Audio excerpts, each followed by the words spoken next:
Hi, I'm Dr. Jason J. Campbell, and I want to thank you for taking the time to watch my videos.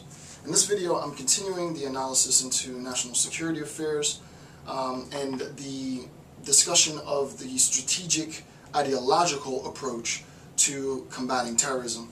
As I said in the previous segment in the series, a discussion of terrorism and the strategy isn't just a discussion on sort of the allocation of funds, the deployment of troops, how many lives are lost, how are we going to use technology to strengthen our our aims of promoting peace and democracy. It's not just a war of brawn. The war of terror is equally, I'd say right down the middle, 50% of it is a war of brains, right? And that war of brains is an ideological war, right? Terrorist organizations use their expert manipulation skills, right? They recognize the psychological weaknesses that members of their communities have, and they pounce on those psychological weaknesses in order to manipulate individuals to join terrorist organizations. Granted, some people join terrorist organizations because they're just sheer status, right? Some people do just get off on stuff like that. It's not to say that everybody needs to be manipulated. Surely, some people just want to see stuff burn. The point is, however, if you're going to talk about waging a quote-unquote war on terror, that war on terror cannot be understood in its entirety based on battlefield, right? Based on war that takes place on the ground. That war is also an ideological war, and that ideological war is just as the winning of that ideological war is just as important as the winning of a war on the battlefield. So what I'm going to discuss in this section, and I've been doing it over the past few hours, I spent an hour and a half discussing the previous section, sort of the role that democratic peace theory plays, the importance of looking towards a more democratic world, the advantages that individuals who live within a democracy get: access to information, ability to contribute, a more peaceful global existence, and so on.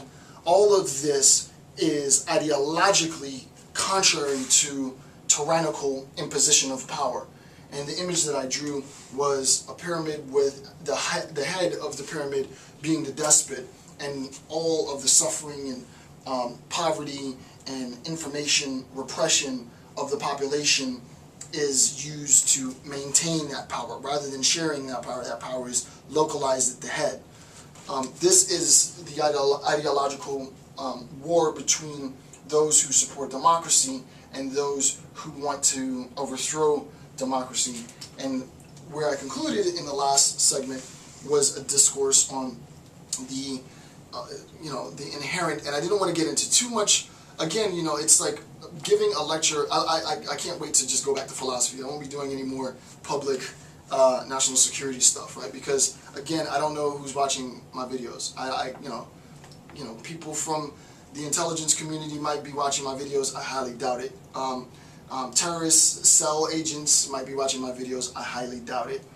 But you never know. You never know. And I want to be careful because I don't want what I'm saying to be used to strengthen the group. One of the main points in the discourse that sort of left me a little disconcerting was in section 4.2, a recognition, and also a combination of my previous video series on international war, that there comes a point at which terrorist organizations are going to recognize that it is, and they know this, that it is an ideological war, and it's not just the United States of America, it's anybody who supports democracy, so that there has to be, and there invariably will be, and I'm not going to get into it any more than this, and then I'll move on, there are going to be attacks on non-U.S. democracies, right? Because non-U.S. democracies are easier and weaker targets than U.S. democracies, and they're the most, they have the most to lose, right? They're preserving and they strengthen United States liberties by supporting democracy, as we saw, because there's a relationship between global liberty and domestic liberty. So if terrorists want to undermine domestic liberty in the U.S., they'd be wasting their time continuing to, you know, fly planes into buildings or derail trains and all that. All of that stuff will affect the United States of America, but we're a real resilient population. We have tons of capital, and we have military might, bar none. You know, attacking weaker states is just, it's inevitable. And again, anyway, enough of that. So that's where that discourse led, and what I want to do now is I want to, in this section in 4.3, I want to talk about understanding the ideology, right? And again, as I said in the last series, I wrote my dissertation specifically on ideologies. That's all I did, right? I looked at ideologies and deconstructed it, you know, with tedious information. It wasn't tailored for this sort of assessment of terrorism, but I mean, it's actually pretty simple to tailor it. And as a matter of fact, it was in preparation for these lectures, in preparation for this video, that I recognized my nonprofit that I have, IGAR, the Institute for Genocide Awareness and Applied Research. The conference that I'm going to have this year is going to deal exclusively on the similarities or dissimilarities between terrorism and genocide. That's all the conference is going to be about this year.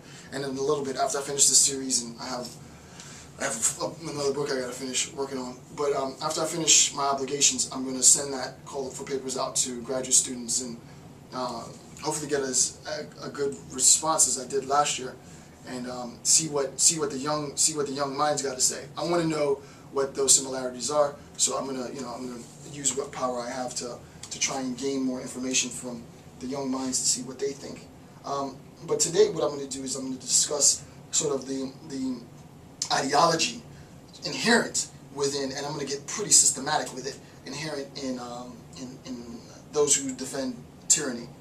Okay, so this is national security and homeland security.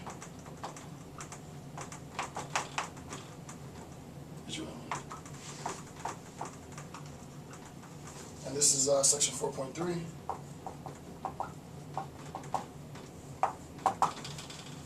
Okay, so 5 steps.